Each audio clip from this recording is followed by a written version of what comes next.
বন্ধুরা, আপনাদের মাঝে আজকে চলে আসলাম বরিশালের একটা নারিকেলের দুধ দিয়ে ইলিশ মাছের ভাপা রেসিপি নিয়ে। আর এই বরিশালের রেসিপিটা যাকে খাওয়াবেন সে কিন্তু এই রেসিপির স্বাদ জীবনেও ভুলবে না। একবার খাওয়ালে সে বারবার খেতে চাবে। তবে চলুন কিভাবে তৈরি করি। আশা করছি আজকের রেসিপিটা আপনাদের কাছে ভীষণ ভালো লাগবে। আর যদি ভালো লেগে যায় তাহলে আত্মীয় স্বজন পরিজনের সাথে শেয়ার করে সঙ্গে থাকবেন। একটা লাইক দিয়ে আমার ভিডিওটি কন্টিনিউ করবেন। আমার নতুন পুরান বন্ধুদের জন্য অফুরন্ত ভালোবাসা রইল। আর এইভাবে আমাকে এগিয়ে নিয়ে যাওয়ার জন্য সবাইকে অনেক অনেক ভালোবাসা জানাচ্ছি আমার পাপড়ি কিচেন অ্যান্ড ব্লগ থেকে। তবে এই যে দেখুন একদম ফাইনাল লুকটা, চলুন কিভাবে আমি রান্না করি সঙ্গে থাকুন পুরোটা জুড়ে। আর স্কিপ করবেন না বন্ধুরা, তাহলে বুঝতে পারবেন না। স্কিপ না করে পুরোটা জুড়ে থাকুন, একদম ছোট ভিডিও, সম্পূর্ণটা জুড়ে থাকুন, তাহলে বুঝতে পারবেন। এই রেসিপি একবার হইলেও ট্রাই করে দেখবেন, আশা করছি ভীষণ পছন্দের হবে সবার। নমস্কার বন্ধুরা, সবাই কেমন আছেন? আমি পাপড়ি চলে আসলাম আপনাদের মাঝে কিচেন অ্যান্ড ব্লগ থেকে। আজকে থাকছে আপনাদের মাঝে ইলিশ মাছ ভাপা, সেটা হবে নারিকেলের দুধ দিয়ে। এটা কিন্তু বরিশালের রেসিপি। নারিকেলের দুধ দিয়ে আজকে ইলিশ মাছ ভাপা করব। তবে সঙ্গে থাকুন, সাথে থাকুন কিভাবে এত মজাদার এত সুস্বাদু একটা ইলিশ দিয়ে রেসিপি করি। ইলিশটা ফ্রোজেন করা, তাই একদম বের করে নিয়েছি। এখানে আছে হাফ কিলো ওজনের একটা ইলিশ। আর এই যে দেখুন সাইজ, ঠিক আছে, দেখিয়ে দিচ্ছি। আর ফ্রিজ থেকে মাত্র বের করছি। এখন আমি একদম টাটকা ফ্রেশ নারকেলটা ছুলে নিচ্ছি, তারপরে আপনাদের মাঝে শেয়ার করছি। সঙ্গে থাকুন, সাথে থাকুন। এখন ইলিশ মাছ করার জন্য যে নারকেল আমি এই যে নিয়ে নিয়েছি। আর নারকেলটাই কিন্তু গজ হয়েছে খুব সুন্দর। তবে আমার এতগুলো নারকেল লাগবে না, এই যে দেখুন ফোপরা হয়েছে। আর আমি এই এক পিস নারকেলেই মানে অর্ধেকটা নারকেল নিয়ে এখন কুড়িয়ে নিচ্ছি। আর শাশুড়ি কুড়াই দেবে, তারপরে আমি দুধটা বের করে নেব। বন্ধুরা, এই যে নারকেল কুড়াই নিচ্ছি। আর আমার কোরাইনটা কিন্তু খুব ভালো, একদম মিহি করে কোরানো হচ্ছে। আর এটার কিন্তু দুধ বের করতে খুব সুবিধা হবে। বন্ধুরা, নারকেলটা কিন্তু একদম কুড়িয়ে নিয়েছি। আর এখন এই দুধটা বের করার জন্য আমার লাগবে একটু গরম জল। গরম জল দিয়ে দুধটা বের করব। তবে প্রথমে আমি একটু ব্লেন্ডারের জারে একটু ঘুরিয়ে নিচ্ছি, যাতে দুধটা সম্পূর্ণ বের হয়। বন্ধুরা, এই যে ব্লেন্ডারের জারে একটু ঘুরিয়ে নিয়েছি। এখন আমি বলের মধ্যে দিয়ে দেব। তারপরে এখানে দিয়ে দেব একটু গরম জল। গরম জলটা দিলে দুধটা সম্পূর্ণ বের হবে। বন্ধুরা, এই যে এখানে কিন্তু গরম জল দিয়ে দিচ্ছি। এই যে দেখুন একদম মানে আমার খুব সুন্দর করে এখন কিন্তু ছেঁকে নেব। এটা কিন্তু আর কসলানের কোনো প্রয়োজন নাই, দুধটা কিন্তু এমনিই বের হয়ে যাবে। বন্ধুরা, একদম এইভাবে বের করে নিতে হবে, তাহলে কি হবে একটু সাবাও কিন্তু ভিতরে পড়বে না। তাই আমি একদম দুধ ছাকার যে ছাঁকনি সেটা নিয়েছি। বড় ছাঁকনি নিলে সাবা পড়ে যাবে। আর এভাবে চেপে চেপে দুধটা বের করে নিতে হবে। বন্ধুরা, সম্পূর্ণ দুধটা কিন্তু বের করে নিয়েছি।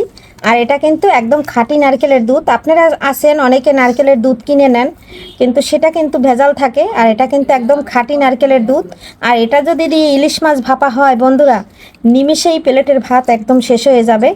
এই যে নারকেলের দুধটা কিন্তু সম্পূর্ণ বের করে নিলাম। আর কোন টেকনিকে বের করলাম সেটা কিন্তু আপনাদের এ টু জেড কিন্তু দেখাচ্ছি। আপনারাও কিন্তু নারকেল কিনে এনে বাসায় এভাবে তৈরি করে তারপরে রান্না করতে পারেন। আর ওই নারকেলের দুধ কেনার চাইতে এটা কিন্তু একদম পারফেক্ট, একদম অরিজিনাল। আপনারাও বাজার থেকে নারকেলের দুধ না কিনে নারকেল কিনে এভাবে দুধটা সংরক্ষণ করবেন। এই যে দেখুন কত সুন্দর হয়েছে। মাছ কেটে খুব সুন্দর করে ধুয়ে একদম পরিষ্কার করে নিয়েছি। আর এখন কিন্তু আমি এখানে নিয়েছি একটা স্টিলের বাটি, এটাই কিন্তু ভাপাটা করব। তবে এই মাছ ভাপাটা বন্ধুরা এটা বরিশালের স্টাইলে করব। এখন এখানে মাছ ম্যারিনেট করার জন্য আমি এখানে একটু জিরা ও ধনিয়ার গুঁড়ো দিয়ে দিচ্ছি। মাছটা মেখে নেব। এখানে আমি হলুদ দিয়ে দিচ্ছি পরিমাণ অনুযায়ী। এখানে নারকেলের দুধ দিয়েছি, তাই কিন্তু একটু মরিচটা বেশি দিচ্ছি। এখন দিয়ে দিচ্ছি স্বাদ অনুযায়ী লবণ। লবণটা কিন্তু আবার বেশি হইলে ভালো লাগবে না, তাই লবণটা একটু বুঝে দিবেন। এখানে এখন দিয়ে দিচ্ছি সরিষার তেল। অবশ্যই আপনারা সরিষার তেলটা দিবেন। আপনারা চাইলে এই মাছটা মেখে বাটির মধ্যেও নিতে পারেন। আমি একটু প্লেটে দেখিয়ে নিলাম আপনাদের, কারণ এখান থেকে একটা মাছের থেকে কিন্তু আমি 5 পিস মাছ নিয়েছি। পুরো মাছটা কিন্তু আমি এখানে গলার মাছ লেজা সব বাদ দিয়েছি, শুধু মাছটা নিয়েছি। এখন আমি এই যে ভালো করে তেল দিয়ে মেখে নিলাম। আর আমি যখন এই যে ভাপাটা করব, এখানে কিন্তু বন্ধুরা আর কোনো মশলার প্রয়োজন নাই। বেশি মশলা দিতে গেলে কিন্তু এই নারকেলের দুধ দিয়ে ইলিশ মাছের ভাপাটা এটা কিন্তু খেতে ভালো লাগবে না। তবে বন্ধুরা এই যে ভালো করে ম্যারিনেট করে নিয়েছি, এখন আমি সাজিয়ে দিচ্ছি। বন্ধুরা এখন আমি এক এক পিস মাছ এই যে সাজিয়ে নিচ্ছি।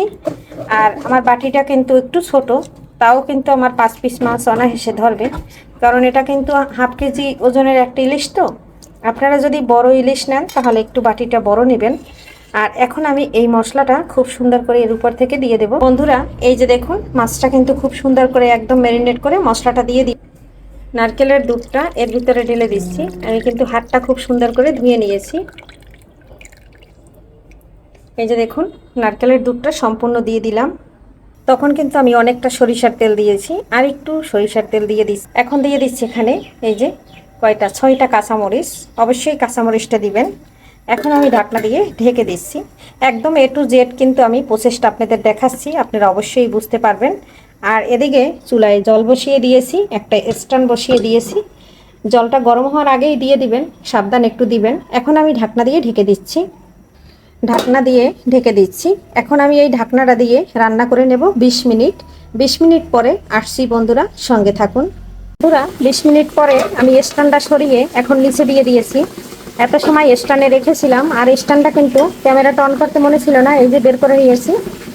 এখন কিন্তু আরও 20 মিনিট হবে, আমি আবারও 20 মিনিটের জন্য রেখে দিচ্ছি এভাবে স্ট্যান্ড ছাড়া। এভাবে কিন্তু রান্না করলে 20 মিনিট পরে কিন্তু একদম হয়ে যাবে রেডি। তবে সঙ্গে থাকুন ফাইনাল লুকটা আপনারা দেখার জন্য। বন্ধুরা 20 মিনিট পরে চলে আসলাম, এখন জালটা অফ করে দেব। আর আপনাদের বাটিটা খুলে একটু দেখাবো।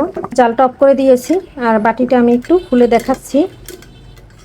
তবে গরম তো এখন এই নামাবো না, একটু পরে নামাবো। বন্ধুরা এই যে হালকা একটু ঠান্ডা হয়েছে, এখন বাটিটা খুলে দেখাচ্ছি।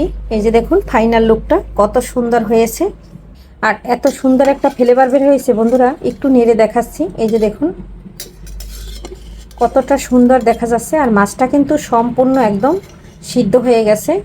আর এইভাবে বন্ধুরা নারকেলের ফ্রেশ দুধ দিয়ে যদি একবার হইলেও আপনারা রেসিপিটা তৈরি করেন, এর সাথে কিন্তু আর কিছু লাগবে না। আর তেলটা কিন্তু এই যে দেখতে তো পারছেন, আমি এখন একটা প্লেটে ঢেলে নিচ্ছি। এখন আমি এই যে একটা প্লেট নিয়েছি, সেটাই ঢেলে নিচ্ছি। আর এটা কিন্তু সম্পূর্ণ নারকেলের দুধ।